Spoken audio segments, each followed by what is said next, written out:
മൂത്രമൊഴിച്ചതിനെ ചൊല്ലിയുള്ള തർക്കത്തെ തുടർന്ന് യുവതി ഉൾപ്പെടെ 4ഓളം പേർക്ക് ഗുരുതര പരിക്ക്. വീട് അടിച്ചു തകർത്ത സംഘം വീട്ടിലുള്ളവരെ തലങ്ങും വിലങ്ങും വെട്ടി. നരുവാമൂട് മുളമൂടിലാണ് സംഭവം. വാക്കത്തികൊണ്ടും കമ്പിപ്പാര കൊണ്ടുമാണ് 5 പേരടങ്ങുന്ന സംഘം ആക്രമിച്ചത്. മുളമൂട് സ്വദേശി സോമൻ, പേരക്കുട്ടി ഗോപിക, മകൻ തുളസീധരൻ, ബന്ധു ശിവാനന്ദൻ എന്നിവർക്കാണ് ഗുരുതരമായ പരിക്കേറ്റത്. ഗോപികയ്ക്ക് മർദ്ദനത്തിൽ എല്ലിന് പൊട്ടലുണ്ട്. മർദ്ദനത്തിന് നേതൃത്വം കൊടുത്തവരെ നരുവാമൂട് പോലീസ് ഇന്നലെ രാത്രിയും പുലർച്ചെയുമായി കസ്റ്റഡിയിലെടുത്തു. സോമന്റെ കടയ്ക്ക് മുന്നിൽ അയൽവാസി രതീഷും സുഹൃത്തുക്കളും മൂത്രമൊഴിച്ചത് ചോദ്യം ചെയ്തതാണ് തർക്കത്തിനു കാരണം. കടയ്ക്ക് മുന്നിൽ മൂത്രമൊഴിക്കുന്നത് കണ്ട സോമൻ ഇവരോട് തട്ടിക്കയറിയിരുന്നു. തുടർന്ന് സംഘം വീട്ടിലേക്ക് അതിക്രമിച്ചു കയറി അക്രമം അഴിച്ചുവിടുകയായിരുന്നു. കമ്പിപ്പാരയും വാക്കത്തിയുമായുള്ള അപ്രതീക്ഷിത ആക്രമണത്തിൽ വീട്ടുകാർ പകച്ചുനിന്നു. പ്രതിരോധിച്ച സോമനെ ആദ്യം വെട്ടിവീഴ്ത്തി. കമ്പി കൊണ്ട് തലയ്ക്കും അടിയേറ്റു. തുടർന്ന് സോമന്റെ മകൻ തുളസീധരനും വെട്ടേറ്റു.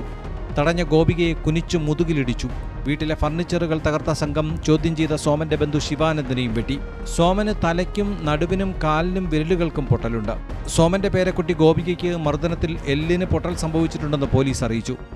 മർദ്ദനത്തെ തുടർന്ന് ഗോപിക ബോധരഹിതയായി വീണു. അയൽവാസിയായ രതീഷിന്റെ വീടിന് സമീപം സോമൻ മൂത്രമൊഴിക്കുക പതിവായിരുന്നു. ഇന്നലെ രതീഷിന്റെ വീട്ടിൽ സുഹൃത്തുക്കളെത്തിയിരുന്നു. വീട്ടിലിരുന്ന് മദ്യപിച്ച സംഘം ഇതിന് പകരമെന്നോണം സോമന്റെ കടയ്ക്ക് മുന്നിൽ നിന്ന് മൂത്രമൊഴിച്ചു. തുടർന്നാണ് അക്രമം തുടങ്ങിയത്. പരാതിയുടെ അടിസ്ഥാനത്തിൽ അയൽവാസി രതീഷ്, രാഹുൽ, കുട്ടു, അപ്പച്ചൻ, വിനോദ് എന്നിവരെ കസ്റ്റഡിയിലെടുത്തു.